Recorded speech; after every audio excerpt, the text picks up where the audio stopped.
Hello दोस्तों, कैसे हैं आप लोग। हमारी आज की कहानी का नाम है फर्ज। माँ भी तो आपका चश्मा बनवाया था, बेटा हाथ से छूट गया। माँ ऐसी छोटी छोटी गलती करेंगी तो मैं कहाँ से पूरा करूँगा। इनको इन सब से क्या लेना देना। सोचती हैं पेंशन देती हैं तो उससे हम घर में हाथी बांध लेंगे, पर ये नहीं सोचती इनका खाना पीना, कपड़े लत्ते, दवाइयाँ, इन सब में कितना खर्चा होता है। माँ जी, आपके 10,000 से यहाँ कुछ नहीं होता। चुप रहो रोली, मैं बात कर रहा हूँ। मैं क्यों चुप रहूँ, मैं यहाँ मर मर के दिन भर काम करती रहूँ। ये दोनों माँ बेटी सैर सपाटा करती रहें और सारी जायदाद इनकी लाडली बेटी ले जाए। मुझसे नहीं हो सकती इनकी सेवा, तुम ही कर लो। और इतना ही शौक़ है ननद रानी को, इतना ही प्यार है अपनी माँ से तो रख लें अपने पास। सेवा किए बगैर मेवा खाना चाहती हैं। इनकी दवा दारू में न जाने कितने हज़ारों रुपये फूक गए। पैर पटकते हुए रोली अपने कमरे में चली गई। बबलू कान का कच्चा था, जो रोली बोलती थी वो मान लेता था। माँ आप क्यों देती हैं कुछ भी प्रियंका को। आप रहती यहाँ हैं, खाती यहाँ हैं और आप भरती हैं प्रियंका को। पर बेटा मैंने, सरला जी खून के आंसू पीकर रह गईं। आज अगर उनके प्राण निकल भी जाते तो शायद उन्हें इतनी पीड़ा नहीं होती जितना अपने इकलौते बेटे के मुँह से ऐसी दिल को भेदने वाली बात सी हुई है। सच ही कहा है किसी ने, बुढ़ापा एक अभिशाप की तरह होता है। बहू को क्या कहूँ, जब अपना ही जाया परायों सा व्यवहार करने लगे। बबलू चला गया, शायद उसके पास इतना भी समय नहीं था कि कुछ पल अपनी माँ की सुन ले। सरला जी खुद ही रोती थीं और खुद ही चुप हो जाया करती थीं, शायद इस डर से जो रूखी सूखी मिलती है कहीं वो भी बंद ना हो जाए। सरला जी के पति का 2 साल पहले देहांत हो गया था। जब तक वो थे तब तक सरला जी शान की ज़िंदगी जीती थीं। खुद उनके पति भी यही बोलते थे, एक कमाऊ बेटा है, बहू है, 2 पोता पोती अच्छे स्कूल में पढ़ रहे हैं, पेंशन मिलता ही है, कमी किसी चीज़ की नहीं। बेटी की शादी अच्छे घर में हो गई है, और क्या चाहिए, बुढ़ापा बहुत अच्छे से कटेगा। लेकिन होनी को कुछ और ही होना था।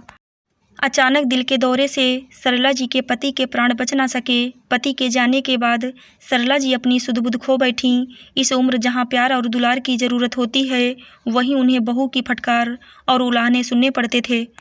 सरला जी के पति की पेंशन अब उनको मिलती थी, या ये कहें कि यही एक वजह थी जिसके कारण उनको उनके ही घर में रूखा सूखा दाना पानी मिल रहा था। अभी कुछ दिनों पहले प्रियंका आई हुई थी। भाभी के स्वभाव की वजह से वैसे वो भी आना नहीं चाहती थी, लेकिन वो एक बेटी थी, अपनी माँ को देखे बिना उसे चैन कहाँ से आता। जब भी आती अपनी माँ के लिए कभी च्यवनप्राश, मेवे या कुछ खाने पीने की चीज़ें रख जाती और कहती, माँ जब भी भूख लगे खा लिया करो, देखो दिन पर दिन कितनी कमज़ोर होती जा रही हो। वो जानती थी भाभी तो कुछ देने से रहीं और भाई तो भाभी की बोली बोलते हैं। बस उन्होंने अपनी बेटी को लड़ लड़ाते हुए एक पुरानी धुरानी अपनी माँ की निशानी चांदी का पायल दे दिया था। पता नहीं कैसे रोली ने देख लिया और बात का बतंगड़ बना दिया। बहरहाल सरला जी की तबीयत ठीक नहीं रहती थी और बबलू और रोली ने किसी तरह लोक लाज के डर से चेकअप करवा दिया था। कोई भी घर में आता रोली ऐसे दिखाती मानो बहुत चिंता है उसको अपनी सास की। सरला जी की बहुत बीमारी गंभीर निकली थी, लेकिन हर बार खर्चे का हवाला देते हुए रोली और बबलू हाथ पीछे कर लेते थे। प्रियंका ये बात जानती थी, इसलिए वो उनका इलाज करवाना चाहती थी। वो उनको ऐसे हालत में नहीं छोड़ सकती थी।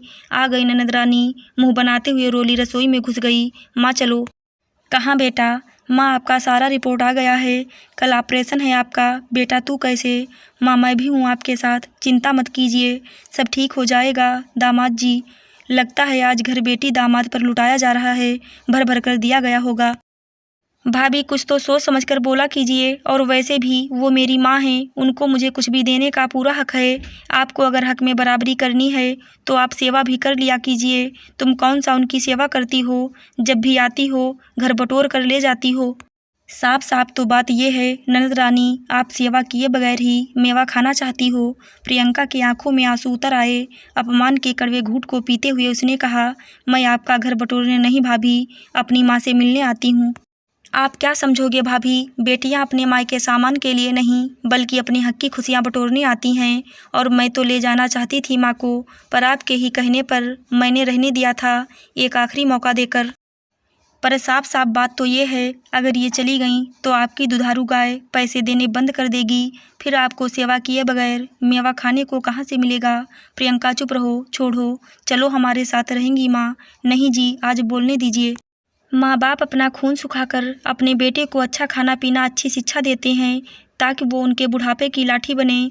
और ये मेरा भाई लाठी तो नहीं बना, लेकिन अपनी बीवी की चूड़ियाँ ज़रूर पहनकर बैठ गया।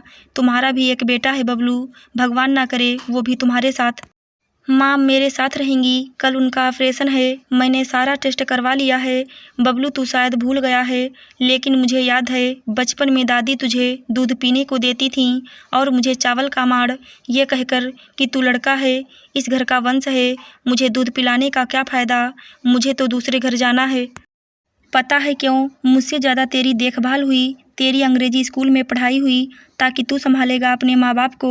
मुझे कभी भी तेरे बराबर का हक नहीं मिला, लेकिन ये मेरी माँ छुप छुप कर मुझे दूध देती थी, खुद कुछ नहीं खाती थी, लेकिन मेरे लिए बचा कर रखती थी, कहकर प्रियंका हाफने लगी। तू भी पढ़ा रहा है अपने बच्चों को? मत पढ़ा। किस लिए पढ़ा रहा है? क्यों पैसे खर्च कर रहा है? ताकि तुझे भी ऐसे ही छोड़ दे अकेले कमरे में। और भाभी एक बात याद रखना, बुढ़ापा और बीमारी किसी से दोस्ती नहीं करता। आज मैं हूँ अपनी माँ के लिए, लेकिन शायद कल को तुम्हारे बच्चे तुमसे ही सीखेंगे। और चलो माँ, अब इनसे हमारा कोई रिश्ता नहीं, बस बस बस करो दीदी, कहकर बबलू रोने लगा।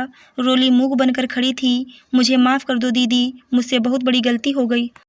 माँ मुझे माफ़ कर दो माँ, मुझे छोड़कर मत जाइए माँ, मैं आपका इलाज करवाऊँगा, मैं अपने बेटे होने का सारा फर्ज निभाऊँगा माँ। रोली सरला जी के पैरों में गिर पड़ी। मुझे जो सज़ा देनी है दे दीजिए, पर घर छोड़कर मत जाइए। मैं जो बुरा व्यवहार करती रही आपके साथ, दीदी मुझे माफ़ कर दीजिए, मैं गलत थी, आपने सही कहा, जो कर्म करूँगी वो लौट कर आएगा। रोली ज़ोर ज़ोर से रोने लगी। चुप हो जा बहू, माँ माफ़ कर दीजिए इन्हें, प्रियंका के पति ने कहा। सरला जी ने रोली को अपने गले से लगा लिया। माफ़ कर दिया मैंने। प्रियंका की आंखें खुशी से छलछला उठी। सच में माँ, किसी ने सही कहा है, एक माँ का दिल और माफ़ करने वाले का दिल बहुत बड़ा होता है। आशा करती हूँ दोस्तों आपको हमारी कहानी ज़रूर अच्छी लगी होगी। धन्यवाद।